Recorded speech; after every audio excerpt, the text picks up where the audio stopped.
when those doors close, it's like, whew, just this dead quiet. And then you start to notice that because no one had been there for 5-6 weeks, there's a musty smell. And there's in a sense, there's a sadness because there's a beauty. Each theater has its own unique beauty.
When those doors close, it's like, whew, just this dead quiet. And then you start to notice that because no one had been there for 5, 6 weeks, there's a musty smell.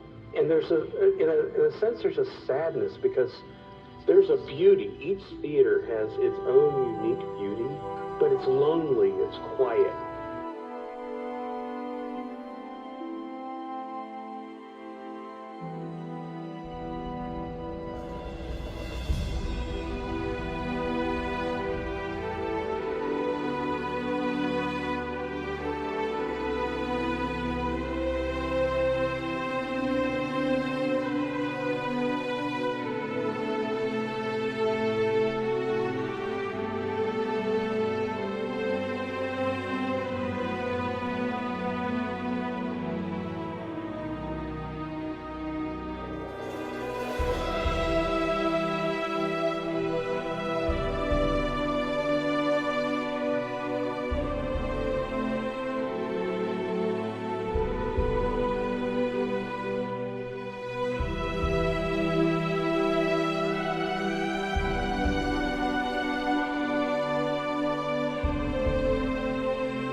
Hello.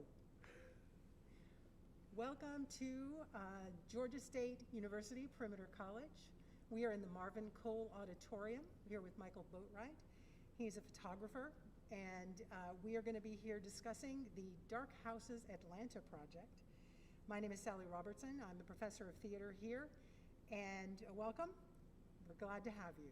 This is all very new for us, but it's kind of exciting to be able to welcome you into our home via your home.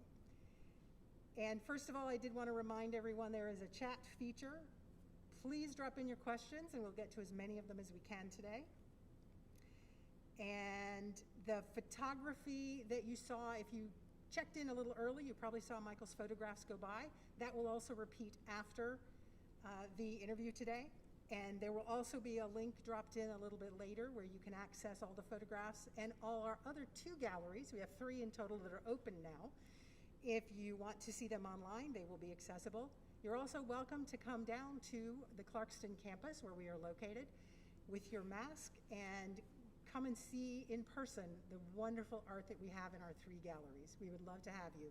It's very quiet here on campus, and people are being very good about wearing masks, so we definitely want you to come down and be one of those people if you feel that you'd like to see them in person.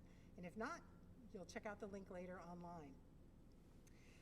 So we are here to talk about a really interesting project about photographing the dark theaters in Atlanta. A little bit of background. This is part of the Atlanta Celebrates Photography Festival. We always enjoy partnering with ACP, and this year is no different. Michael Boatright is a photographer here in Atlanta, and he's done something pretty cool.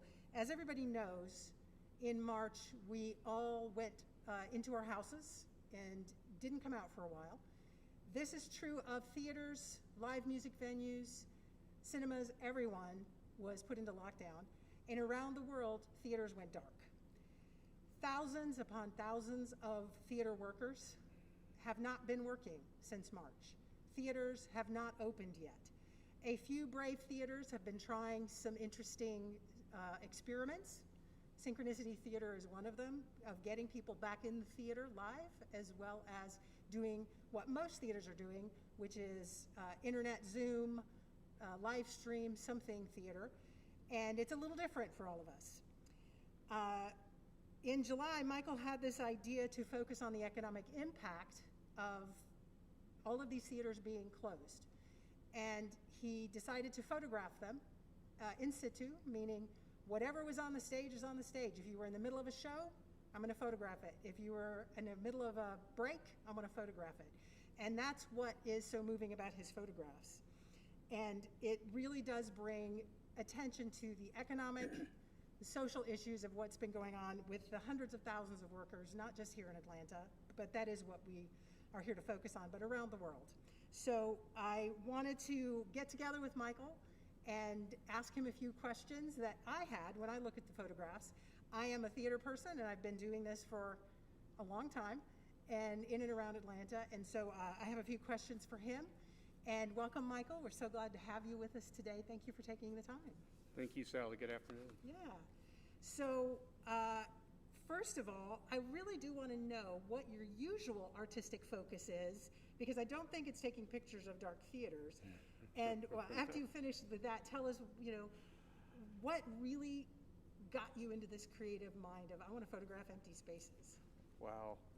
Well, I'm a portrait photographer by trade. Now, that's my business. I primarily focus on the theater, music, theater, dance. I have been a professional photographer. I've had a studio for 6 years, 6.5 years. I was in corporate America for 37 years, which paid for my photography habit. But the longer that I was in corporate America, the less thrilling that was. And when I was a third-level manager in AT&T and they got rid of my entire division, I think they ended up laying off 3,500 people, and I was one of the first to go. And when they said, well, your position's gone, I was like, thank you. My boss was probably more upset than I was.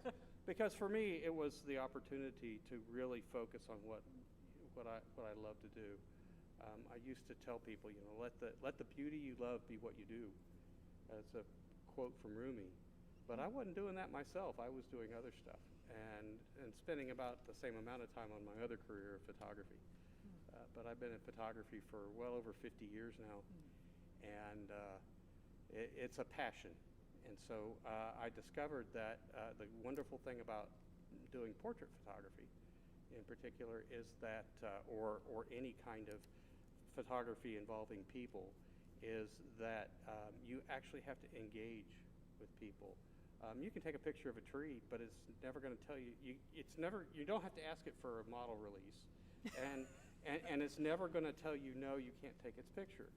So there's this thing that was missing. And when I first started photographing people, I was just like photographing people on the street, and it was very voyeuristic and really stagnant.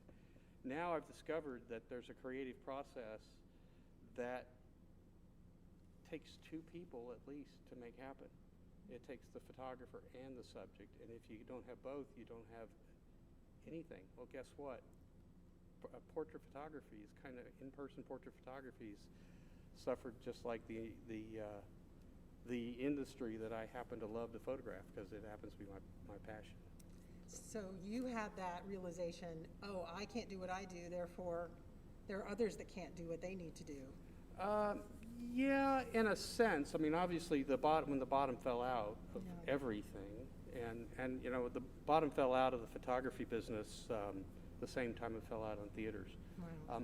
It's interesting. I was in a class, professional class, the week ending March 13th, March 12th, 13th, whatever that last day, Friday the pivotal 13th, week, I think yeah. it was. My friends, my professional photographer friends who are like portrait photographers for schools, one after the other. Well, there goes another contract. They get a message. Whoop, there goes another contract. And we all collectively watched the bottom fall out of the photography business. At the same time, the theaters were trying, at that point, theaters were separating people 6 feet, trying to have half the theater full, all kinds of experiments just to try to be safe. And somewhere right around that same time, everything shut down. Everything shut down. Yeah. But for me, this whole thing started because as a response to what was going on in my world. And also as a way of kind of keeping in practice, keeping your skills honed. I know in May I did some portraits for families around the neighborhood, and I'd be out in the front yard and they'd be on the porch, and we'd make some nice portraits, and it was kind of fun. But it wasn't all that socially fulfilling. And in May, June timeframe was all the social unrest and I knew a lot of the photographers. I knew the photographer who made the seminal photograph of the Atlanta police car burning. That was on the front page of the New York Times. And I knew the guy by his byline, but I knew it was his photograph before I saw the byline. It's a friend of mine. And yet I knew, I'm 61 years old, and it just didn't seem to me to be wandering around in the streets of downtown Atlanta, schlepping a lot of equipment around with the virus floating around everywhere. It just didn't seem practical as a thing that I should be doing. So I left that to others. But I had some kind of what could I do? And this came to me. I honor my studio space every day when I come into it with a meditation. I meditate in the studio, and it came to me clear as a Tibetan bell. Go photograph the ghost lights, and then that evolved into the empty theaters as a way of actually showing that, hey, this is a visceral representation. This is a manifestation of what is the impact, the economic and pandemic impacts, because the impact is both economic and the disease itself. Yeah. We can't socialize, but also people don't have the disposable income to be entertained.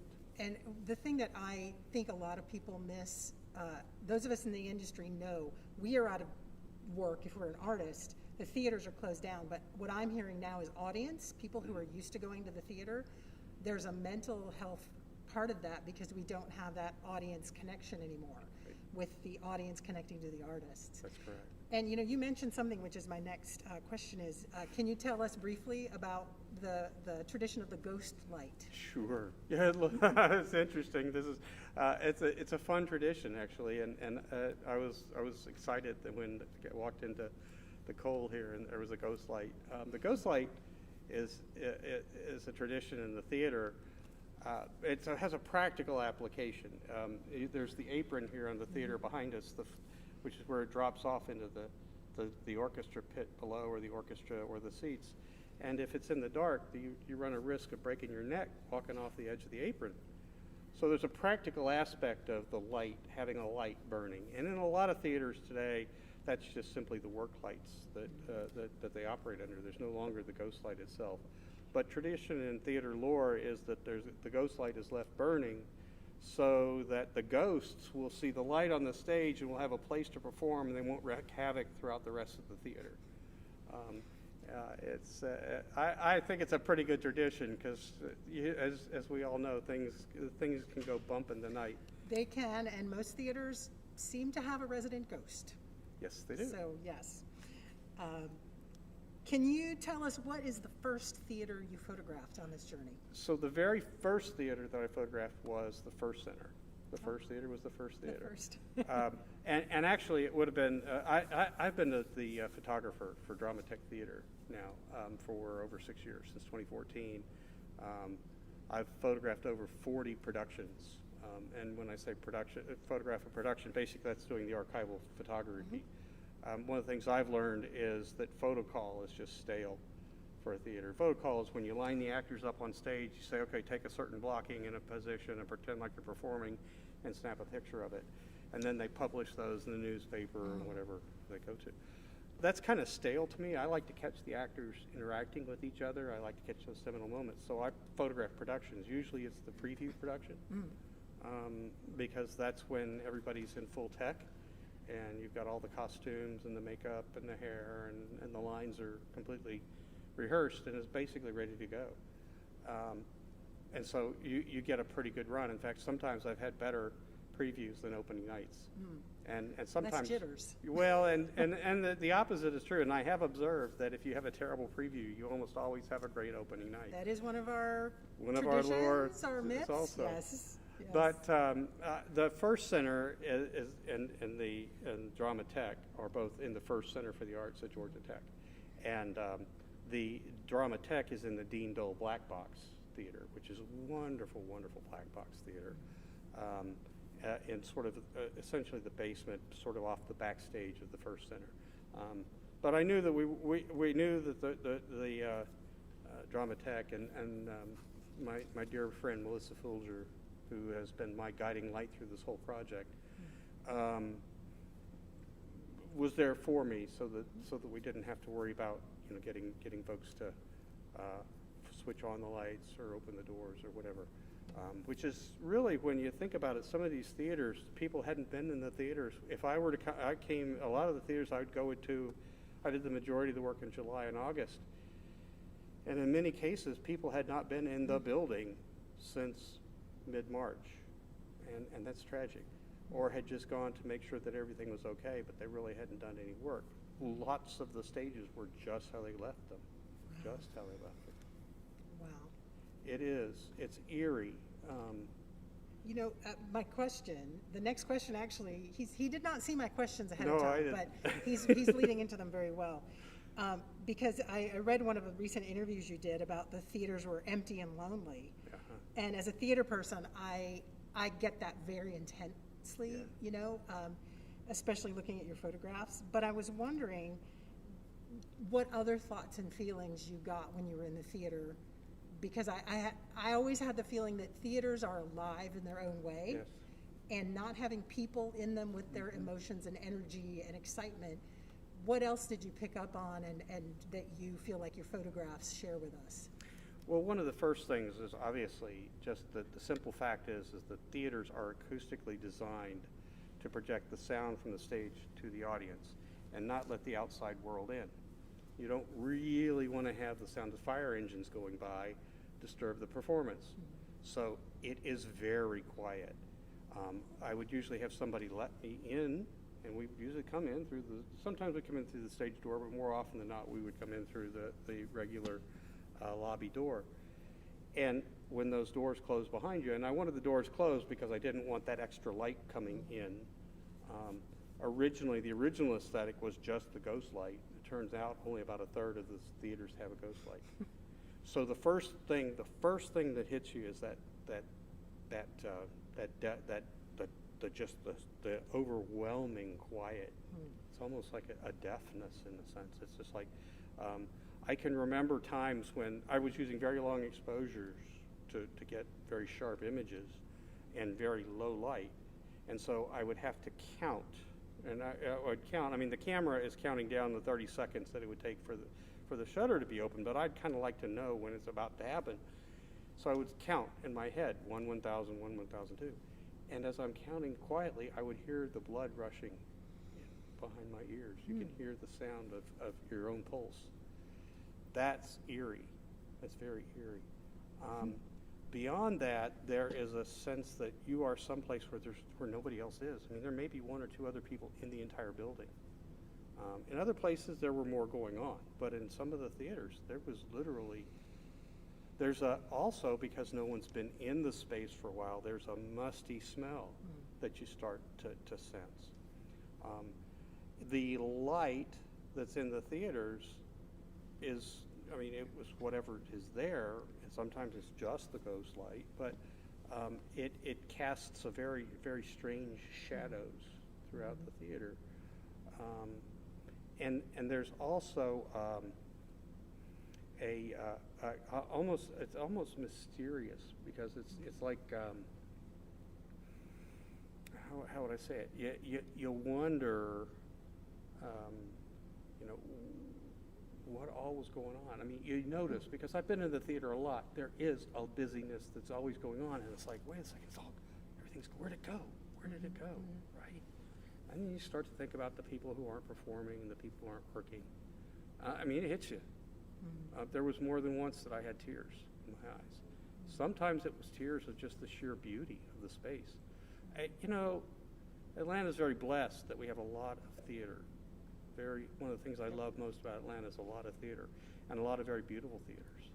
And some of these spaces are just overwhelmingly beautiful. This building, this is a beautiful theater, and if you look at the photographs, and people are saying, "Oh, well, your pictures are so pretty." I'm like, talk to the architect, right? Yeah. All I did was open the shutter. Nice. That's nice. One of the things, it's interesting, I notice when I look at your photos, it's almost like they have an illustrative quality to them. And I didn't know if you used a special filter or if it's that aperture opening, you know, I don't know if those are the same, but, you know, is there something special you do? Well, so like I said, first of all, you know, I originally started with the aesthetic that I was only going to use the ghost lights, and that I had to toss that out pretty quickly because it just didn't work. Yeah. I mean, starting with the first theater, it didn't have a ghost light. So we dragged the ghost light from Dramatech over to the first theater so that we'd have a ghost light. I turned it because the Dramatech has 2 bulbs, so I turned it so you only saw one of the bulbs lined up. Did that on purpose. I intentionally used a very narrow aperture, usually f11 or f16 for photography people, so that I could get, I knew I'm standing in the back of the theater and I want to get everything sharp. So I also used primarily a wide angle lens so that I could capture the broad expanse. So those were the technical aspects of making the exposure, which then necessitated, I also wanted to have a low ISO so that I wouldn't have noise in the images, knowing that it would be very dark. Shooting in the theater, you know a little bit about shooting in the dark, so you know, and you have to deal with harsh lighting, and you know, and I would not move much, I wouldn't change much lighting. Sometimes I would have them bring up the house lights a little bit, because I realized early on part of the story was seeing the empty seats. And when you just have the ghost light on stage, you don't really see that because it doesn't cast out into the seats. Beyond that, I did very little technical work on the developing of the photographs. Oftentimes, about the only thing that I would change coming out of the camera was I would do a perspective correction so that the lines are straight, so they look right. I would do a little bit of cropping for the best, you know, if there's the proscenium sometimes is not so attractive at the very top, but sometimes it is very attractive at the very top. It depends on the theater, right? So you have to make a value judgment on that. But beyond that, pretty much they came out of the camera as almost like the ghosts of the theater wanted the story to be told. Nice. It really felt that way. I was like, I can't believe this. I can't believe they look like this. They definitely have a unique quality to them that, you know, we were looking at them the other day and it's just like, this is so interesting. He's done something without Photoshop, without any changes. It's like, there's something about it. Yeah, I didn't add anything or subtract things other than general cropping. I was aware that part of what I wanted to do with these images was to have them published. And they have been published in a couple of newspapers, the AJC, Cartersville, because a couple of the theaters were up in Cartersville, and you know, different newspapers, different publishing agents have different journalistic standards for photography. So I didn't want to, you know, put things in that weren't there or take things out that weren't there. Nice, thank you. So I know we have a couple of questions in the chat. Michael, were there any theaters that you really wanted to get into that you weren't able to access for one reason or another? Yeah, there were actually. There were several theaters that I didn't think I would be able to get into at first. I thought that the Fox Theater was going to be a challenge, and it turned out that the folks at the Fox are the greatest. The technical staff and the marketing staff are all fantastic, and they welcomed me with open arms. I had done some work in the theater the year before. I had photographed the organist Ken Double, so I had made some very pretty photos of the Fox Theater. Some other theaters, I won't mention one by name, but it's up sort of at 75 and 285.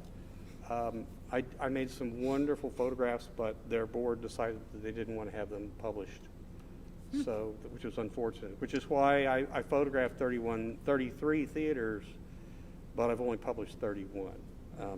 One of the things that's important as a professional photographer is to be aware that there are going to be other uses of these things, and that that I needed to go ahead and have releases ahead of time so that I would have permission to use them. Not that I had any ulterior motive, I really didn't. In fact, this project has cost me money. I haven't made anything off of it. But I did want to have the protection both for myself and my business as well as for the theaters. And I was aware of one other painful fact, which was that one of the reasons I rushed so quickly to get so many done so fast was that I wanted to make sure that I got them before the theaters went out of business. And sadly, a couple have. Yeah. At least one has packed up everything and put it in storage.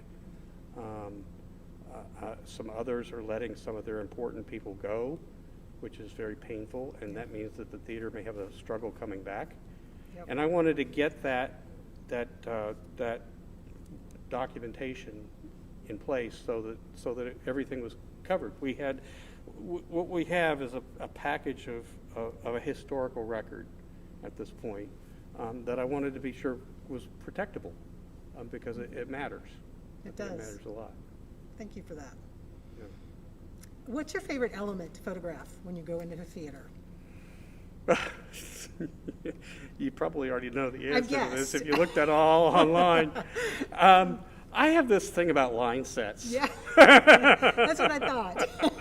I absolutely look at line sets, and if you can't pan the camera, but it's right over here. We do have, there's some photo, you took several photographs, I noticed, did, of the different fly systems. because Yes. the line set here at the Cole is most wonderful, and the stairwell that goes up. What I didn't realize, and your staff told me, was that how much higher the Alliance Theater's whole, the whole aerial space of the Alliance is about twice the space of in here. And I didn't even realize because I was so overwhelmed by the line set at the Alliance because it is just amazing. That the spiral staircase had kind of disappeared in because of the overwhelming size. But there it is. It's like, Oh, wow. what, a 40-foot staircase, I think, that goes all the way up. Ours seems huge, but I know it's not compared to that. For folks who don't know what a line set is, because there are people who don't get turned on by line sets like I do. A line set, or also some people call it a fly set, or fly lines. In the theater here, you have poles that go across that lights are clamped onto. You've got curtains and drapes, and you've got drapes coming off for the wings. You've got the curtain, the main curtain. You have a fire curtain. You have a whole series of things in the structure of the theater that the public never sees when you come in. The public never sees. It's how we create the magic part of it. Yeah. Because we can bring in set pieces as long as they're a Right. certain width. Yes, it's wonderful. And I mean, and that goes back, that's what, 2,500 years of history in building that technical design, right? Yeah. All the way back to the Greeks. Yeah. But the line set are the ropes that are on weights, and they have brakes so that they can safely bring the pieces of equipment up and down in the theater. It's part of our magic. Yes, it is our Part history. of the magic. I wondered if that was it when I saw so many photographs of that. So Yeah, I really love line sets. There's just something about the structure and the shape and the form that Yep. really turns me on. I like that. Can you tell us, Michael, is there anything that these photos that you took that illuminate the spaces themselves outside of the economic and the pandemic and all of these issues? Is there anything that and it could be activism, it could be a change that you're after, but was there anything about your photographs that you want to talk about the illuminating of, I mean, it could just be the art. I don't know. I feel like there was something in them besides, pay attention. This is an important issue, which it is. It's hugely important. But is there anything to illuminate about the spaces themselves even? Wow. Well, one thing that was interesting thought to me, I'd been in the Fox Theater behind the scenes several times before on a variety of photo shoots.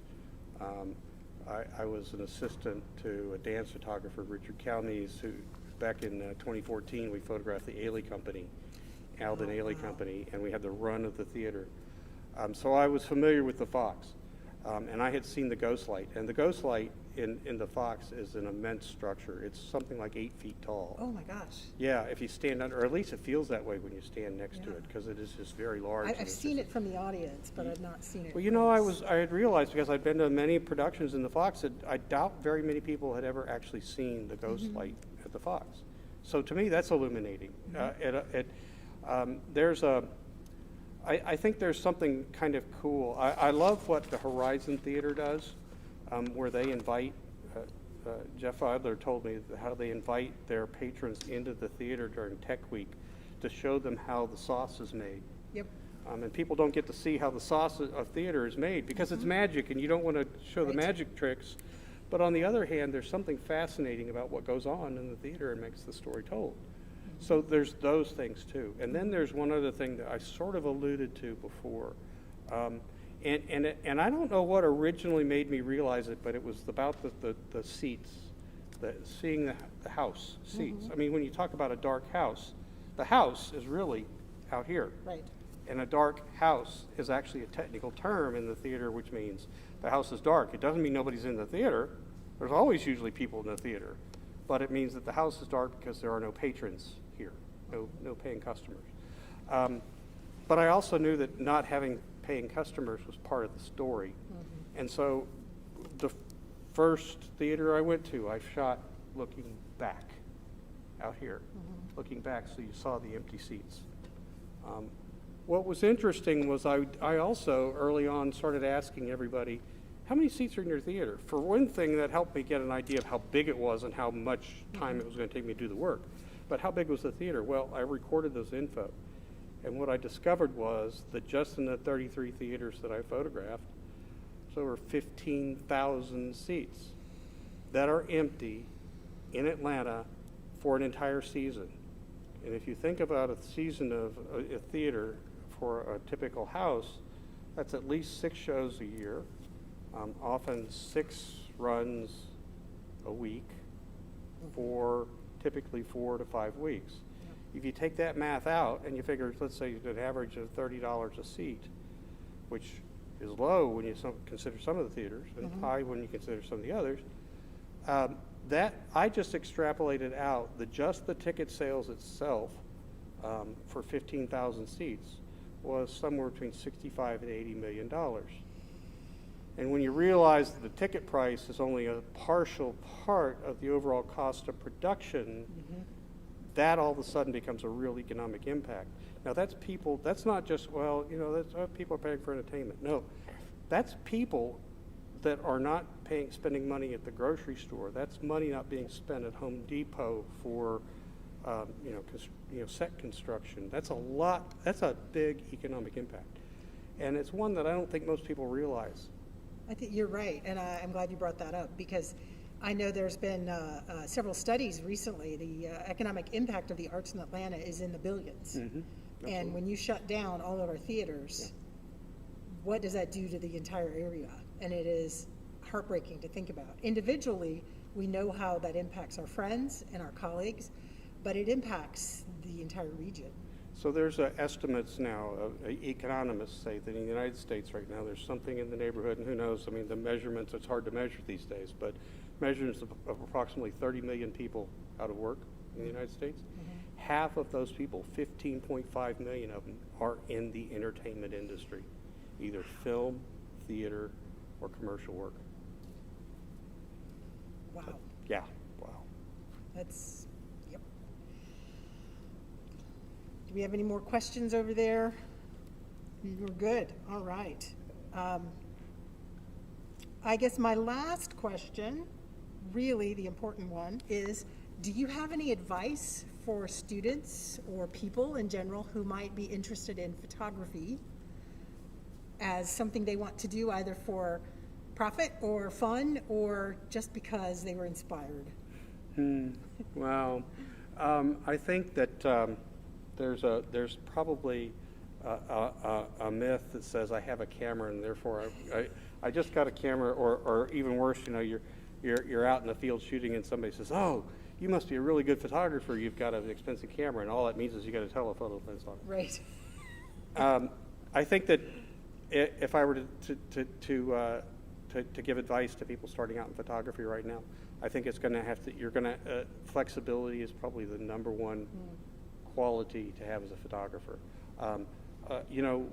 Photography is an art form, and like any other art form, we see something that moves us, and we want to share that feeling with others, and that's why that's why we're artists. Right. And we learn technique so that we can effectively take what we see and convey that to the people that are going to view our final product. And all too often in the industry today, we focus on technique and we don't focus enough on art. And that's probably the biggest challenge for me personally, as much as anything else, because I'm a technician, I'm a tech guy. My dad taught me photography when I was a teenager, and or early teens, and I was in a family of artists. My mom was a painter, my sister's a working artist today, my aunt could legally authenticate a Dutch master's painting. Wow. She had studied at the Sorbonne. Dad and I were photographers. And today I still love the process. I just love the process, the end-to-end making stuff. Making stuff's fun, right? Yeah. But there's a thing where, the idea to take and to convey to the feeling, which I've heard from you and I've heard from many others about, oh my gosh, the hauntingness of your photos. I feel really grateful that people say that. I mean, it's sad and it's painful, but I also feel grateful because it means I was successful as an artist, because that's the feeling I felt. And if I can convey that feeling through my technique, then I'm successful as an artist. And I think that for folks getting started now, you need to really make sure that that's where your heart is. If you want to be rich, get rich quick, go into stocks and bonds. Don't go into photography. If you want, of course, there's the old joke that says, where does a Broadway performer do? What does a Broadway performer do during the day? They wait tables. Right? Well, it's the same thing is true about photography, and particularly photography that's one-on-one. But the other cool thing about photography is there's such a wide range of things that can be done.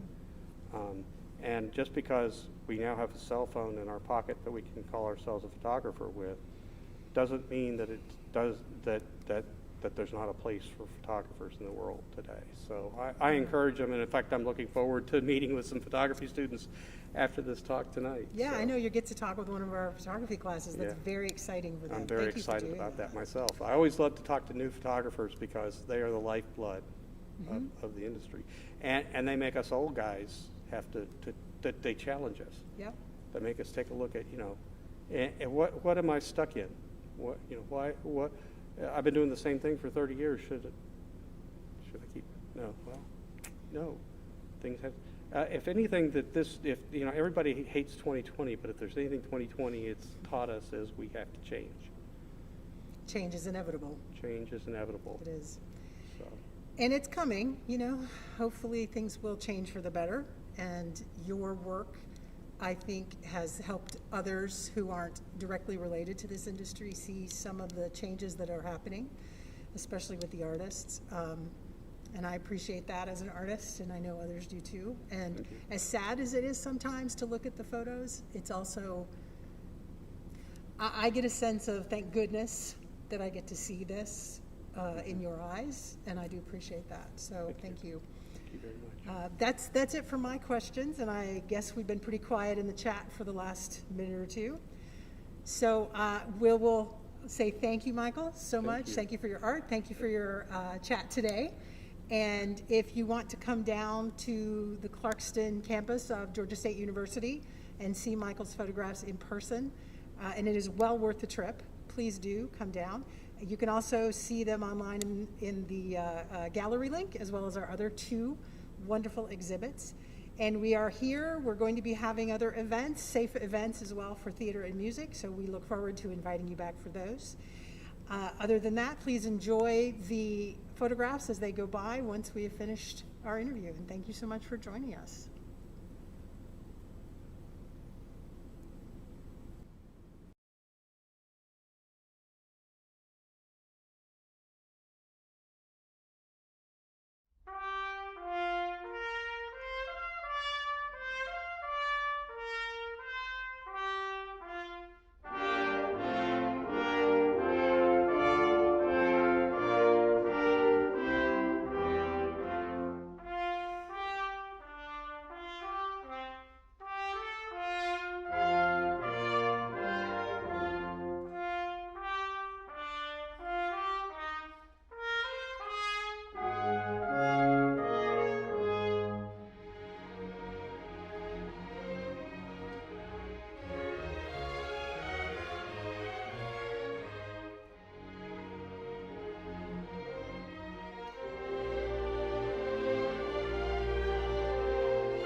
those doors close, it's like, whew, just this dead quiet. And then you start to notice that because no one had been there for 5, 6 weeks, there's a musty smell. And there's in a sense, there's a sadness because there's a beauty. Each theater has its own unique beauty, but it's lonely, it's quiet.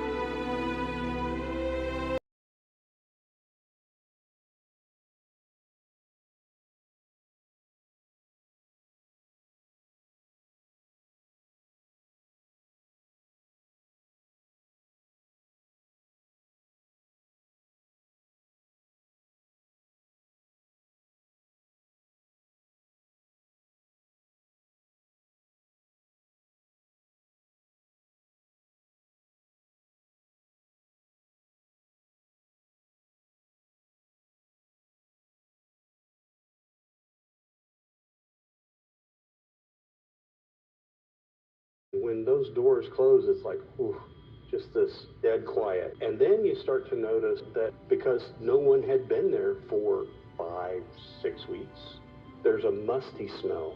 And there's in a sense, there's a sadness because there's a beauty. Each theater has its own unique beauty, but it's lonely, it's quiet.